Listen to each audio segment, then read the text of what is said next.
Time being 7 p.m., I will call a meeting to order. Could we have roll call, please? Iverson. Here. Gottsinger. Here. Hanson. Here. Gallops. Here. Kane. Here. Gotsky. Here. Sorensen. Here. Witt. Here. We have a quorum.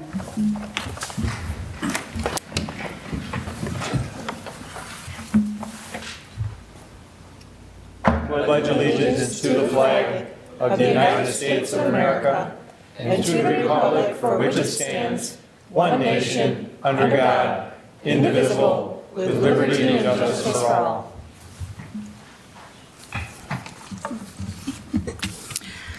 A reading from Psalm 28, verse 7. The Lord is my strength and my shield. My heart trusts in him, and he helps me. My heart leaps for joy, and with my song I praise him. Good and gracious God, we thank you for this day, and we ask that you continue to be with us in all that we say and do. Thank you for giving us your strength to let us be renewed each day in you. With you, we can do all things. As the council comes together tonight, to let them and guide them as they make decisions, give them strength and wisdom, that whatever they may be and whatever they might do, be in the best interest of all of Ripon. Be present with all of our nation's leaders and guide them in all that they do. In your name we pray. Amen. Amen. Amen.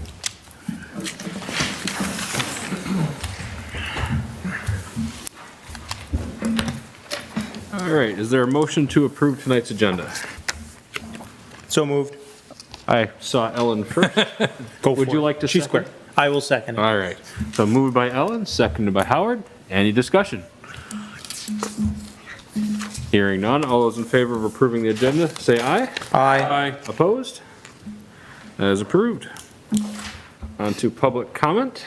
This is the opportunity for citizens to come before the council with comments and concerns on any current city issue, knowing no action will be taken tonight. I ask that you keep it civil and respectful and within 5 minutes. However, discussion of personnel or individual members of the common council shall not be permitted. I expect you to be respectful, and in return, I expect the council to treat the citizens with the same respect. Before you begin, please state your name and address for the record. Stephanie Prowitz. Hi, I'm Stephanie Prowitz. I live at 833 Watson Street. Mayor Grant, Administrator Sontag, and members of the Ripon City Council. First, I want to congratulate you on your recent elections and thank you for your service to the citizens of Ripon. My intention tonight is to approach you about the hidden potential of a piece of property currently owned by the City of Ripon.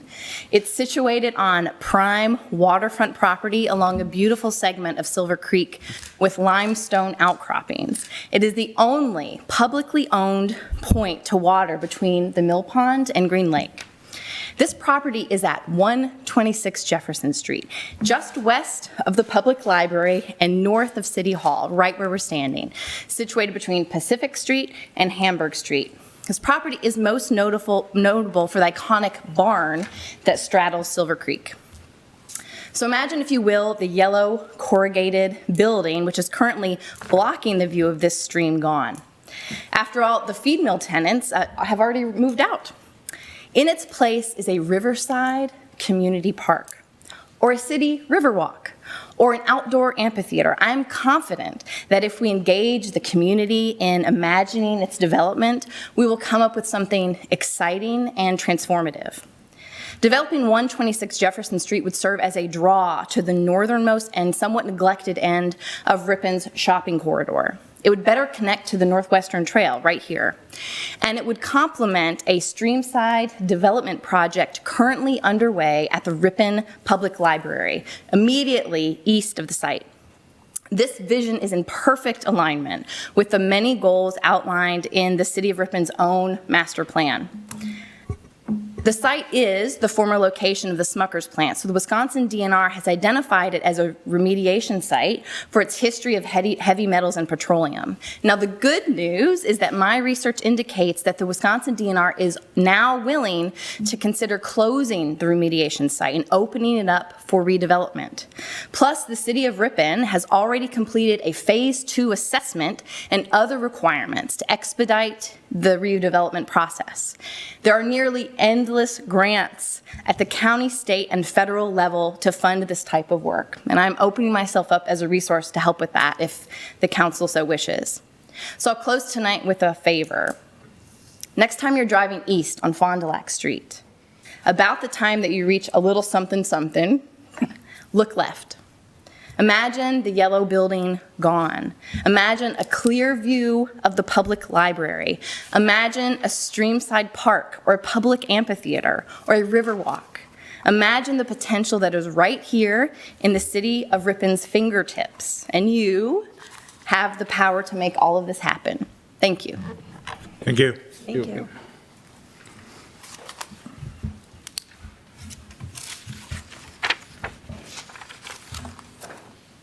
All right. Moving on, I have a proclamation for this evening regarding Arbor Day 2022. Whereas the legislature of the state has adopted an act designating Arbor Day, and by that act has designated April 29th, 2022 as Arbor Day in the state of Wisconsin. And whereas it is the purpose of the designation of this day throughout the nation to encourage the planting of shade and forest trees, to encourage the harvesting of our forests, of our forest crops by approved conservation methods, and to encourage the protection of our forests from the scourge of devastating fires, insects, and diseases that destroy the beauty and usefulness of our woodlands, as well as their wildlife. And whereas through the cooperation of all residents of the City of Ripon, the beneficial effects of forest tree planting, proper conservation practices in harvesting, timber, and protection of the natural enemies of the forest can be materially increased, and we can pass on an enduring heritage of a vital natural resource to the succeeding generations. Now, therefore, I, Theodore Grant, Mayor of the City of Ripon, do hereby proclaim April 30th, 2022 as Arbor Day in the City of Ripon. The City of Ripon urges everyone able to do so to observe this day by planting one or more trees and by participating in one or more programs, including programming by the Ripon Public Library that the sponsors of Arbor Day may provide. Proclaimed this day, 25th day of April 2022. Would there be a motion to approve this proclamation? I'll make a motion to approve the proclamation. I'll second it. Moved by Doug, seconded by Jolene. Any discussion? Hearing none. All those in favor say aye. Aye. Opposed? That is approved. Thank you. All right, our first action item of the evening is a request to temporarily, request for a temporary extension of licensed premises at the Pastime Pub and Grill. This would be for a one-day event on May 14th from 12 p.m. to 6 p.m.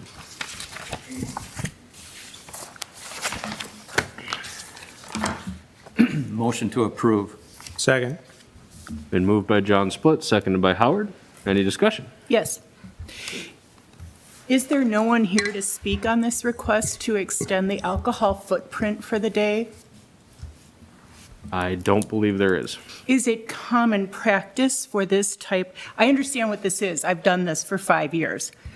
I find it odd that business requesting an extension of an alcohol footprint, a special permit, if you will, is not here to show support or to speak to it if the council has questions. Is this a typical practice in Ripon? Sometimes yes, sometimes no. I would like to let the council know that it is good form and best practice when a request like this comes forward. I'm glad they're actually requesting this because many times in Ripon people don't. So I'm happy that they're requesting this, and I'm sure the chief has signed off on it. But I would like to state for the record that if a business is asking to do this, that it is good form for them to show up in case the council has any questions and to show that they're actually sincere about doing this. Thank you. Any other questions or discussion? David? Question for the chief. Did they, he's here, did they approach you? Do you know the boundaries? Is everything straight?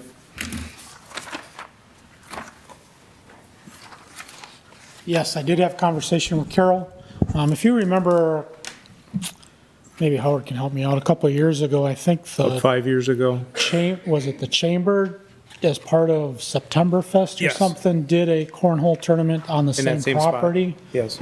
So it's that grass area that's immediately adjacent to the business. Okay. Some of the requirements, that I explained to her and that were done the last time were the fencing around the area to make sure that it was separate from the lot. It had to be fenced in. We talked about that at length prior to her contacting the city for this. And it's kind of following the same guidelines that were done, like Howard said, about 5 years ago when the chamber was involved. It seems to me that was part of Septemberfest or something was going Yeah, on during that time as and well. The fencing So- made it a continuation of the outdoor fenced-in Right. patio that, Right. yeah, and that was one of the requirements that we Yeah. had.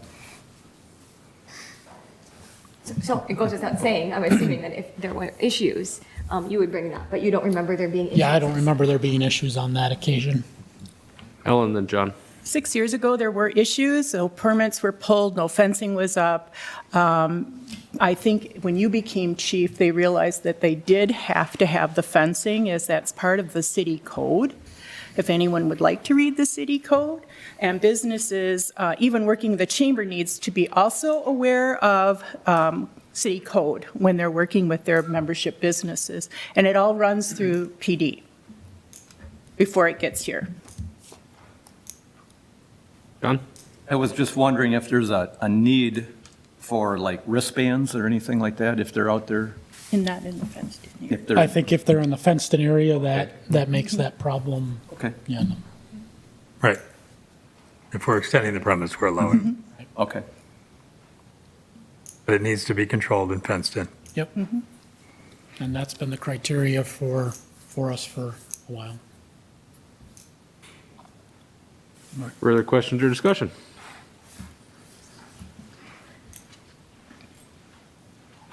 Hearing none. All those in favor of approving this request, say aye. Aye. Opposed? That is approved. Next item is the downtown streetscape and wayfinding project authorization. So in your packet, you should have some information, including a proposal spelling out sort of the work that has led up to this very moment on this project. So as many of you that were on the previous council are aware, we were allotted $51,333 from Fond du Lac County in sales tax dollars. We made a proposal to pledge those funds toward a streetscape and wayfinding project for the downtown and bid district kind of corridor area. At that meeting, there's a recommendation to allocate those funds, but to come back with a proposal. So it's taken us a few months to come to you with this final sort of work and project. Craig is here. Sarah Willett is also here. She showed up, but we've been working in tandem with downtown groups and Ripon Main Street to plan and curate this project. Obviously, there is a number at the very end of this that is more than $51,333. But we've looked through this, kind of what can we get bang for our buck, what makes the most sense in terms of a comprehensive project, and that is what is before you. We have looked to create a cohesive streetscape for the downtown, fix a lot of things that look rural or sort of out of place in the historic nature of what downtown looks like street signs and posts, benches that are either broken or at a point of disrepair, so on and so forth. We also have consulted with Public Works Director Mike and the Police Chief Bill to talk about sign clutter, relocation, installation, all of that. We are looking at also signage and some things outside of the corridor to draw people to the downtown and better take advantage of our parking lots, signage, things of that nature, because that is an ongoing issue downtown. Another thing in here, obviously, is right now, who owns these features? Who puts them out there? This will establish ownership by the city, and which frankly is a good thing, because there have been other improvements done in our downtown that we have people either donate funds or fundraise for it. Well, who ends up owning it? There's a good question there. If a pergola gets hit by a car in the downtown, establishing something like this is a good thing for these features and these improvements downtown. And then finally, there's a price tag of just shy of $89,000, $88,805.04. You can see through, there's a summary here of, on this page, of what everything sort of looks like and what things cost, including decorative signposts that will have stop signs and other things on them with street sign markers.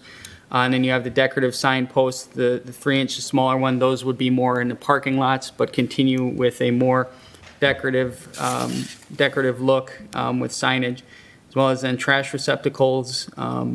There's kind of a double and then a single. Banners, which Craig and his team are working on formalizing, planters to replace the concrete ones, and then some expensive benches. This stuff is not cheap, but the benches are similar to what are, or they're exact same that are out there, as well as custom bike racks with Ripon branding on them. Obviously, this is more than $51,000, as I stated. What we are proposing is pulling $20,000 from community promotion funds, that is fund balance. That's access room tax funds that have been collected for the last decade plus, that have just, because we take 70% and put that toward the Chamber, Main Street, other initiatives, and then the remaining 30% sort of stays with the city and has been collecting there for year upon year upon year. Craig, do you want to say anything, please?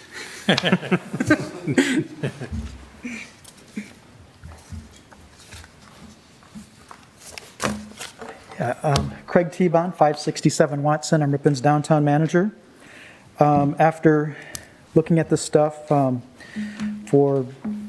3-4 months, I now know a lot more about signage and traffic patterns and why do we have 30-inch signs at some locations, stop signs, and we have 36-inch signs at other locations? Well, I now know that answer. So if you're curious, feel free to give me a call.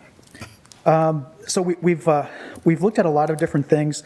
We have severe deferred maintenance downtown. Our most of the wooden park benches, the trash containers, they were purchased with TIF 1 back in 1990. So they look terrible. And recently we've been going with Keystone Ridge design. We've gotten away from utilizing wood. Wood's more comfortable, but metal lasts a lot longer. And so far, what we've been purchasing seems to be holding up. And I'll knock on wood, too, for your comment about the pergola. So it is expensive, but this stuff is commercial grade street furniture that's designed to last.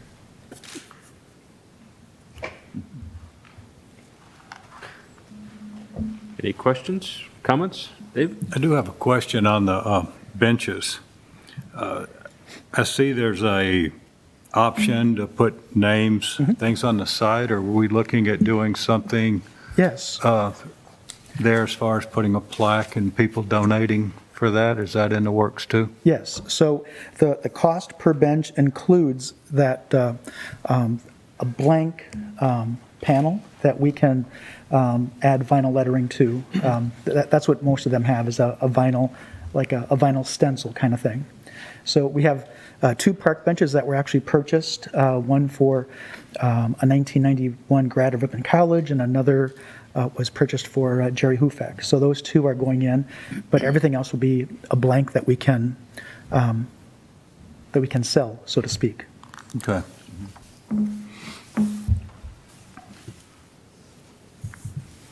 Tony?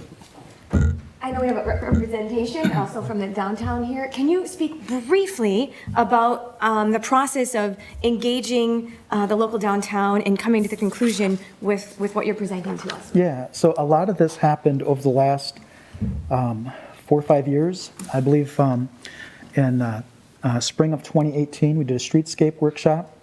Last year in May, we did a branding workshop. So this is a continuation of those projects.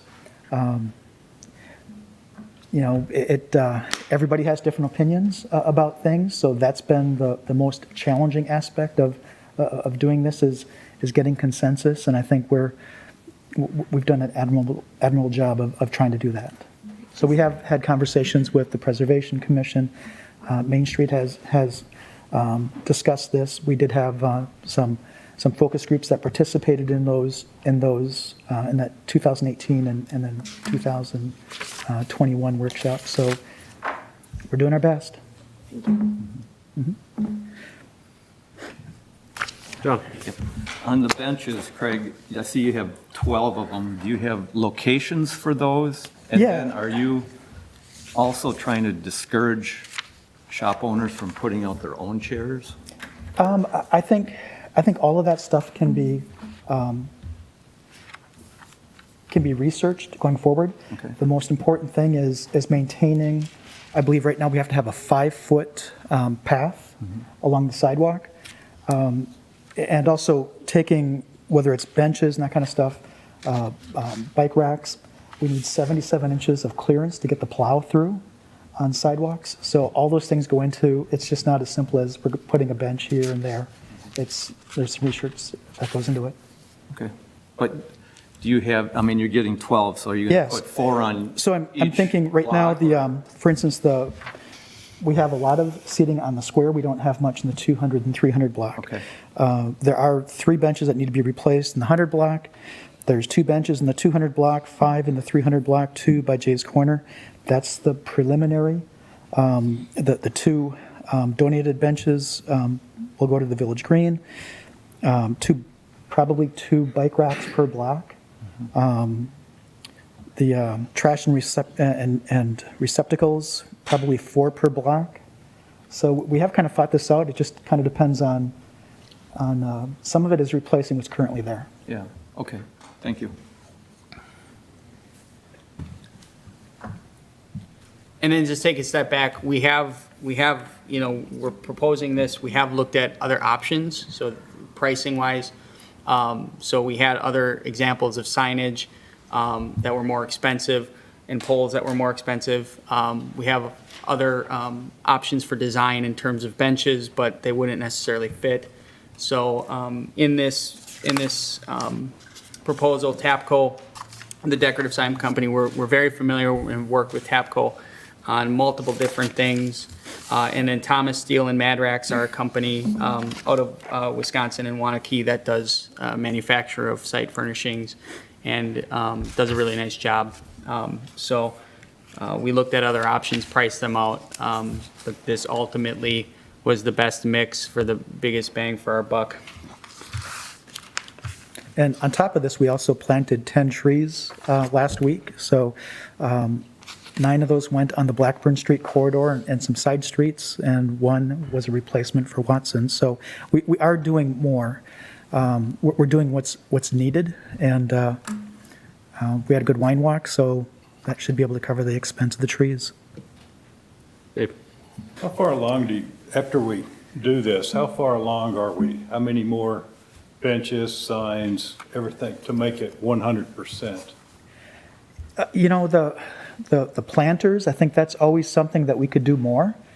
Just, looking at the placement of these, it is a little chintzy, but, you have to draw the line someplace. Yeah. And if there's additional funds, it'd be great to do more. And I think right now, the downtown is doing so well that now's the time to do more. So this,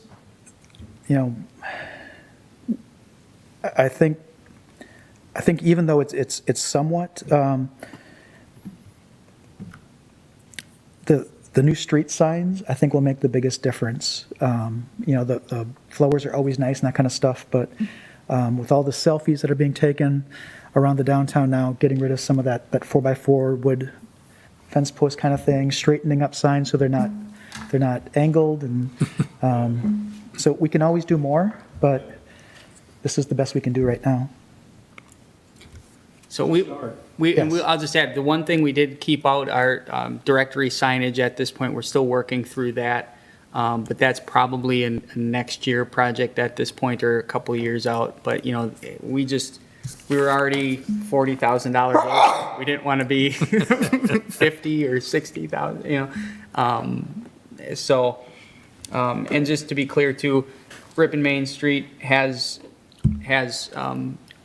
allocated funds for these projects as well. So this is not just the city all coming in and funding it.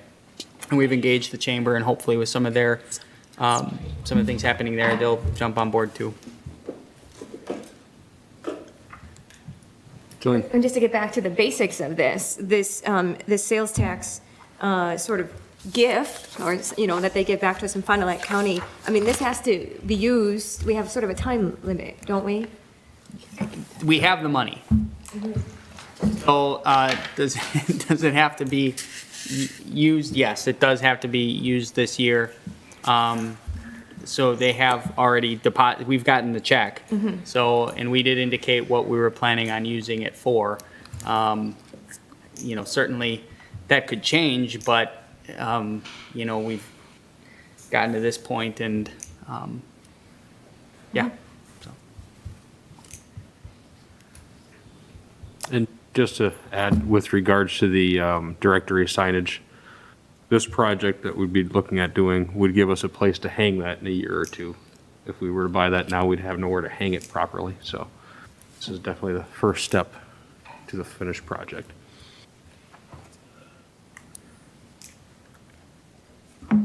If we approve this tonight, when do you expect that it starts? Does it start pretty immediately, that you start ordering these things? Benches Yeah. are 4 to 6 months out. I know, it's unreal so- right now, the lead times, so,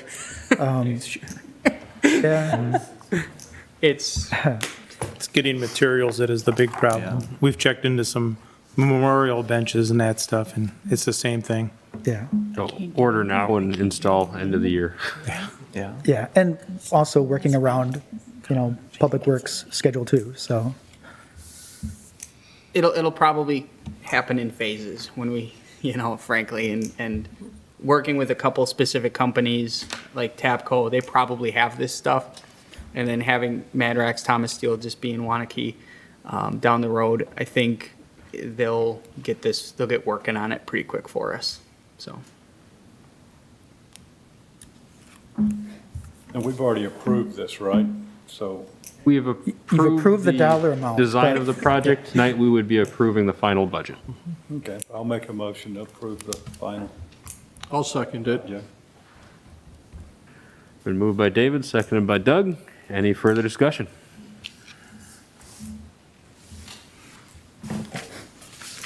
Hearing none. All those in favor of approving this project, say aye.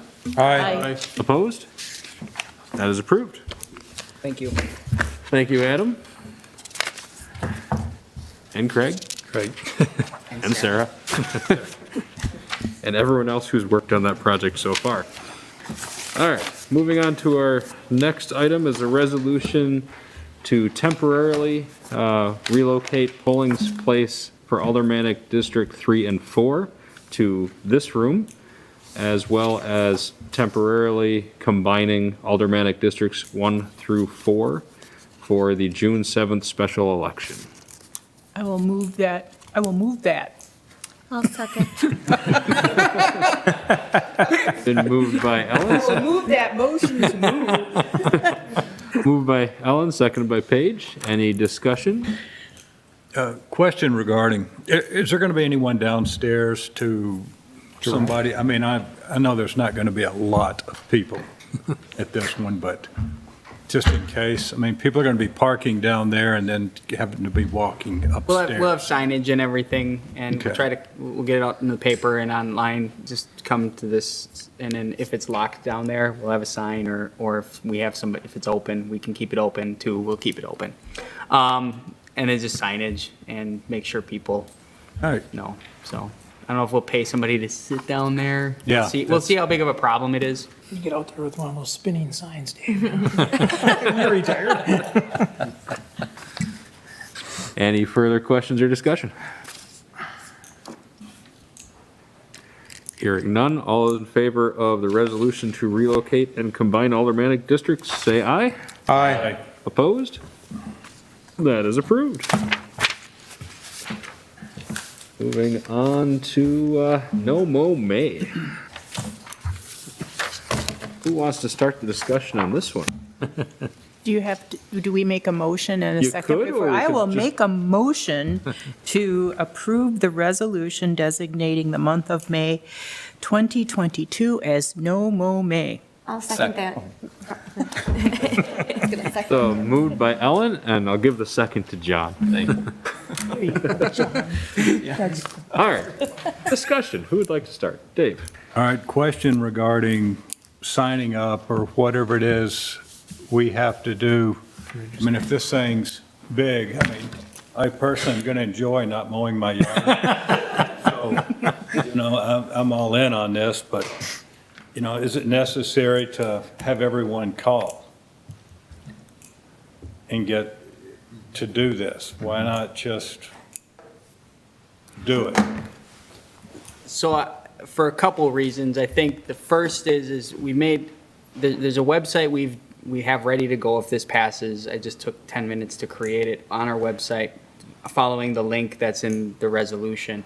That'll take people to a registration page. It'll be a simple registration that will be filed with Department of Public Works. They will create a spreadsheet. The first reason it's important is because we want to track how many people are doing it. Okay, if we have 5 people do this or we have 50 people do it, it's important to get that. The second reason is for enforcement of people who don't register or complaints or other issues that arise from this, to ensure that, yes, we have people registered, and if we get a complaint, we are addressing it appropriately, whether it be someone registered or not. This is, you know, some discretionary enforcement of an ordinance by staff. And all we're asking as staff is that residents take the time, literally 2 minutes or less, to fill out the registration. The third reason we want people to register is there's going to be a warning on there saying, you may not want to do this the entire month of May. Okay? Because you may end up with 18 inches of grass, and then your mower is not going to work. We also want people on there, because we warn them about blowing grass into the public right-of-way. There's going to be the potential that somebody just right down the end of the curb, and I'm sure Stephanie would not like to see that happen. So part of it is just a gauge, part of it is enforcement, and the last piece is just educational. It's a simple thing. It's online. Like I said, just City of Ripon /May. Register takes 2 seconds, and That's really it. So that's all we ask from a staff level, is that we do require people to register for those purposes. You haven't seen me type to say it's only going to take 2 seconds. And if there are issues, you can call us and we can register somebody on your behalf, but it literally is name, address, email, and then you understand that June 1st. It becomes, oh my God, June. That's when the recycling center will be full that Saturday with people bringing grass clippings. And just to follow his point on the warning of what happens come June 1st, like, for example, my house, I'm pretty sure I can get away with not mowing for the month of June or May and being fine. My commercial property on Douglas Street, I have to mow it once a week or my mower can't get through it the second week. So depending on where you are in town, this might not be a good approach, or you could try it and get as far into the month as you feel comfortable with. John? In the resolution, it says until June. Do we need to say June 1? Yeah, we can say, yeah, I don't, That's a good idea. Yeah, you don't want people. End of May. Yeah. Speaking of that, should we read the resolution? Or do we read that after it's voted? I mean, It's published, so you, public could have read it. You don't want to read it? Is this just residential, or will the city be doing this, parks? we have talked, Curious about the state of my backyard. I think we'll continue mowing what we mow. Okay. I mean, I'm fine either way, but I just didn't know if we were expecting to like lose small children in the. You want to lose small It depends on the day, I do. The weather stays like it is now. Yeah, but it's cold not and- gonna be an And issue. rainy, you're not gonna have to worry about mowing. I think adding June 1st would be a good amendment to it. John? And then is there like a 5-day notice? Like, say it's June 1st and somebody doesn't have it mowed, do they have a grace period to get it mowed? That's discretion based on, Okay. you know, we've talked about that at the police department and Public Works. We will work with people on this, Yeah. but yeah, June 1st, people need to, if they participate, they need to be planning on mowing, you know, to avoid anything, Yeah. but we'll work with people. Just so everyone knows, June 1st is a Wednesday. Okay. If that matters to anyone's schedules. Jolene? I'm really proud to be part of a state that is leading the way on this. I don't know if folks realize that in Appleton, Wisconsin, it was the first city in the nation to approve this. And after they have done this for now a couple years, they have just voted in that city to make this permanent. So the resolution that we are perhaps approving tonight would just be for this year, but I think it's notable that other cities that have done this are now moving forward to make it permanent. And in the state of Wisconsin alone, I mean, in a simple Google search, someone could look up No Mow May, and we would be among the cities of Oshkosh, Green Bay, De Pere, Oshkosh, Kaukauna, Wisconsin Rapids, Superior, Wausau, Stevens Point, La Crosse, Fort Atkinson, Sun Prairie, Verona, and many others right now in doing this. So we are not alone, and I think that it's very important that we realize that we have a part to play in this as city leaders. Part of the resolution, it says that the month of May is a formative period for establishment of pollinator and other insect species and many songbirds and other urban wildlife species which depend on them. This occurs in late spring and early summer when they emerge from dormancy and require flowering plants as crucial foraging habitat. So, and these opportunities are dramatically reduced with early spring grass mowing. In fact, Lawrence University, just up the road, they did a study on this, and they did find that the number of insects, pollinator insects, did increase. There are numbers on this. This is not just anecdotal. There is evidence to show that this did help the local area. And let's also note that our local farmers, our local gardeners, our food producers, this is part of a larger thing that we can do that's good, that literally helps not only our local ecosystem, but our food security in that. I do want to read a statement from two individuals, in fact. So the first one is from Tom Schultz, who is the president of the Green Lake Bird and Nature Club, who wanted to make sure that we knew that he is in full support of this because of how this does help pollinators and insects.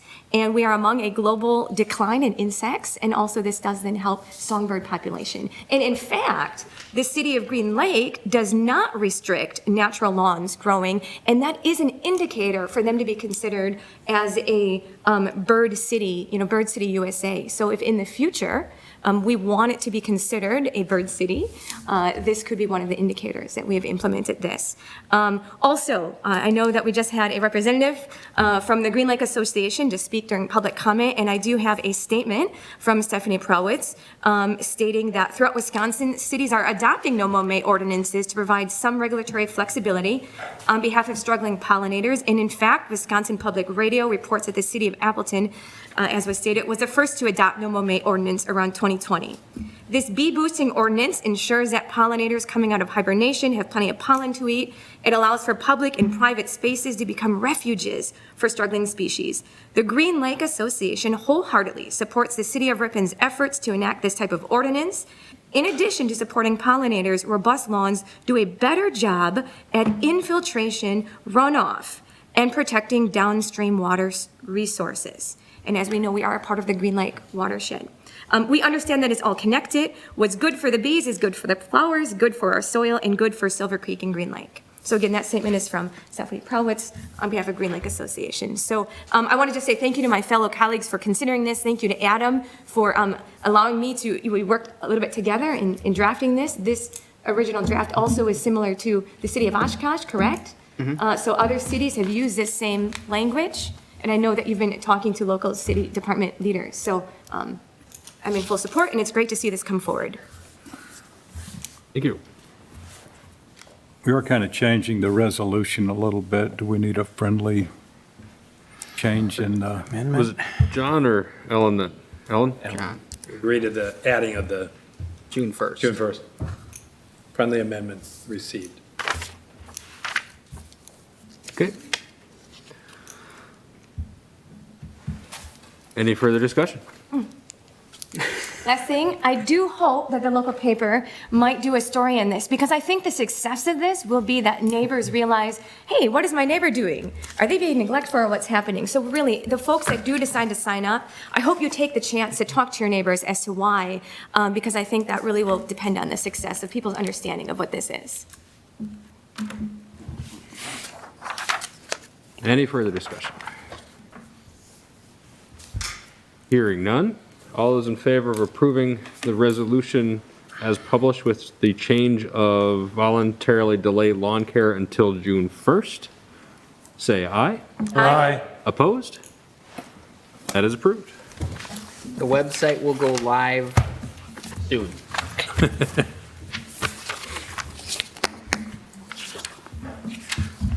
All right, project updates and staff reports.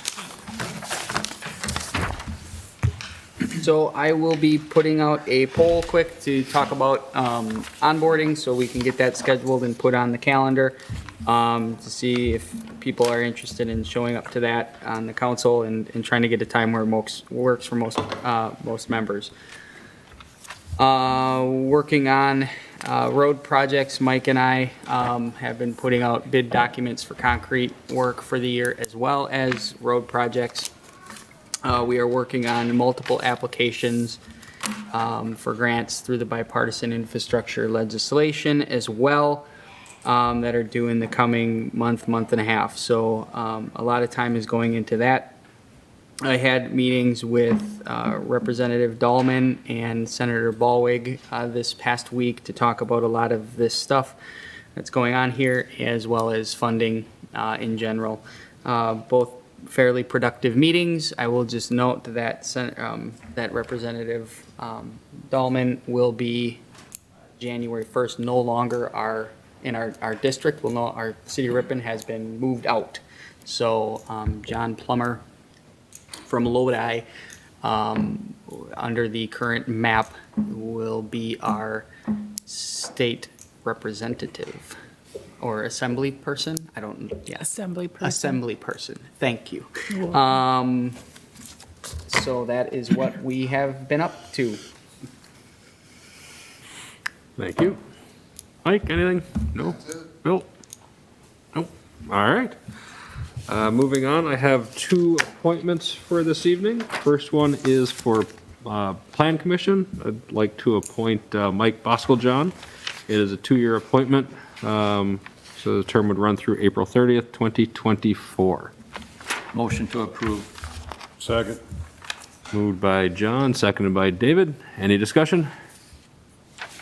I'd like to point out, he did just run for council, and I know that he has a strong desire to really give back to this city, and I think this is a great tangible way to allow that to happen. Anyone else? Hearing no more discussion, all those in favor of Mike Boskeljohn being appointed to Plan Commission, say aye. Aye. Opposed? He is approved. The second one is for the Library Board. How do you pronounce that last name? Voskel. Voskel, that's easy. Is for Janet Voskel, would be an appointment to fulfill a vacancy for a term that ends just in a couple months, 6/30/2022. So it's a short appointment to hopefully get the feet wet and then be appointed for a full term after that. Motion to approve. Oh, I'll second. Moved by Howard, seconded by Page. Any discussion? For clarity, I kind of know this woman. She's my wife. So she has a master's in library science and was a librarian in another life, so very, very qualified. Thank you, David. Any other discussion? Hearing none, all those in favor of appointing Janet Voskel to the Library Board, say aye. Aye. Opposed? Abstain. Thank you. All right, any comments from council members or future agenda items, Jen? I have a question, and this is because I'm new, but for the entities, I don't know, Craig is still here, for the entities that receive money from the city, whether it's room tax revenue or anything else, and the chamber, do they submit an annual report to the city about how those funds were expended? So just, there is a document that or a report we have to prepare and submit to the Department of Revenue every year, a room tax report. With that, Craig did submit documentation of expenditures for his organization. We generally have one from the chamber as well. We did not receive that this past year because obviously there's been some transition there. But past years' previous history has been to submit that report. So then when we submit our entire report and our finances and all the documentation that is provided to the Department of Revenue. Is that then made public? I mean, so if people, because many times downtown, people are misinformed about who's paying for what downtown, and you just gave an example of that. Is there a platform in which that is those are public documents so people can see how the chamber and Main Street spend those monies? Yeah, I don't have the history on that totally, but it would be a public record, as well as I know, chambers and Main Streets have their own meetings that people can attend, that they do summarize these things as well. We just are kind of the collector of all the information. How it gets out, is sometimes dependent on those organizations as well, but I certainly have access to those files and information that can be provided at any time. So, Okay, thank you. yeah. John? I was up by the Senior Center Trailhead project tonight, and it's underway, and it looks very nice. But it was also nice to see that a local contractor had equipment there, so some of the money that's being spent will stay local also. Thank you. Anyone else? No? Is there a motion for adjournment? Motion to adjourn. Second. Moved by Page, seconded by Doug. All those in favor say aye. Aye. Lives at Opposed? Russell Manor. We're adjourned at 7:49. Thank you.